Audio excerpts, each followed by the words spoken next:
جو زیپوریزیا ہے یعنی جو نیوکلیئر پاور پلانٹ ہے وہ، اور اس کے حوالے سے انہوں نے فیصلہ کیا جی کہ یہ انٹرنیشنل ایٹمی توانائی ایجنسی کے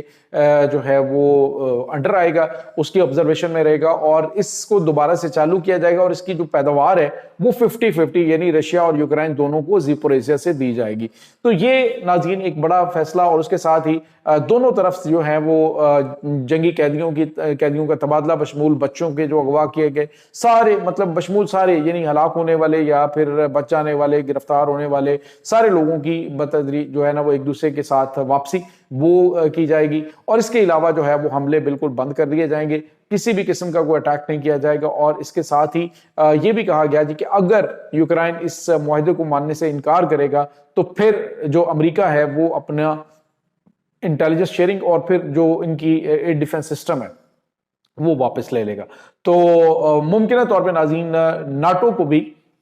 دھمکی دے سکتا ہے، ناٹو کو بھی کہہ سکتا ہے جی کہ ناٹو اتحاد سے میں نکل رہا ہوں، اور ناظرین ناٹو اتحاد کا سب سے بڑا فنانسر امریکہ ہے، اگر امریکہ اس میں سے نکل جاتا ہے تو ناٹو اتحاد ویسے ہی تتر بتر ہو جائے گا۔ تو ویسے یورپ جو ہے ناظرین وہ بھی اب یوں سمجھ لیجئے کہ ان کی بس ہوئی پڑی ہے اس جنگ کو فیڈ کر کر کے، ان کے اپنے ملکی حالات بڑے خراب ہوئے پڑے، یہاں تک کہ ان کو جنگ جو ہے یہ اپنے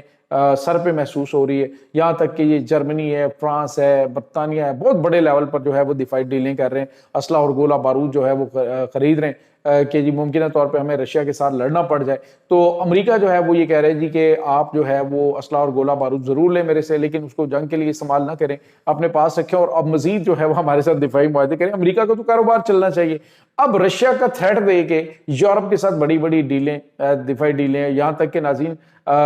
40 ارب پاؤنڈ کی جو ڈیل ہے وہ امریکی صدر ڈونلڈ ٹرمپ نے برطانیہ کے ساتھ کی، جو ابھی ریسنٹلی انہوں نے وہاں پہ وزٹ کیا تھا۔ تو امریکہ جو ہے وہ اپنا الو دونوں طرف سیدھا کیے ہوئے ہے، اور یہ جنگ جو ہے وہ کسی بھی صورت امریکہ کے لیے نقصان میں نہیں گئی بلکہ امریکہ کے نفع میں گئی ہے۔ دوسری جانب روس ہے، روس نے بڑی تباہی کیا، ان کی اپنی بڑی تباہی ہوئی ہے، یہ نہیں کہ رشیا کا نقصان نہیں ہوا، دونوں طرف لاکھوں کی تعداد میں فوجی مارے گئے ہیں، عام لوگ مارے گئے ہیں، لیکن ناظرین $100 ارب جو ہے وہ آپ یوں کہہ لیجئے کہ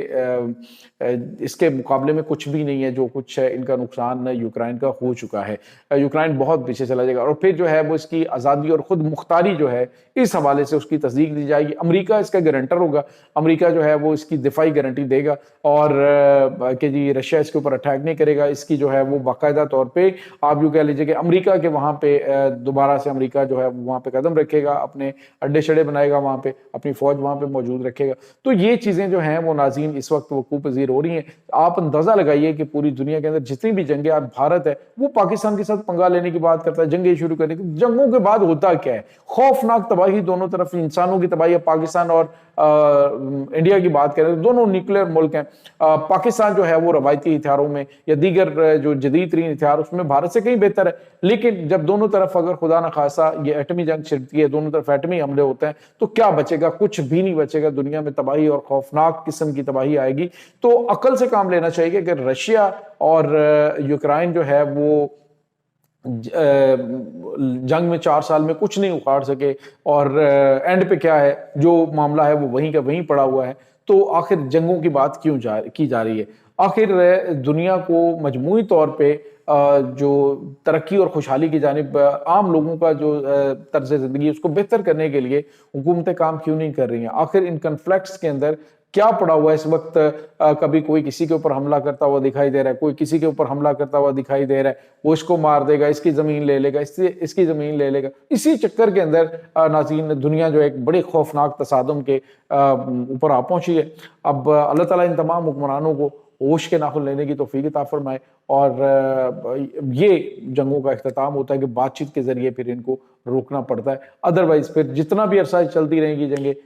خوفناک تباہی ہے اور انسانیت کی تباہی ہوتی ہے۔ یہ ناظرین اس وقت تازہ ترین اپڈیٹس ہیں۔ اس تمام صورتحال کے بارے میں آپ کا کیا کہنا ہے؟ کمنٹ سیکشن میں اپنے خیالات کا اظہار ضرور کیجیے گا۔ انشاءاللہ بہت جلد ملتے ہیں ایک نئی ویڈیو میں، تب تک کے لیے اپنا بہت سارا خیال رکھیے گا۔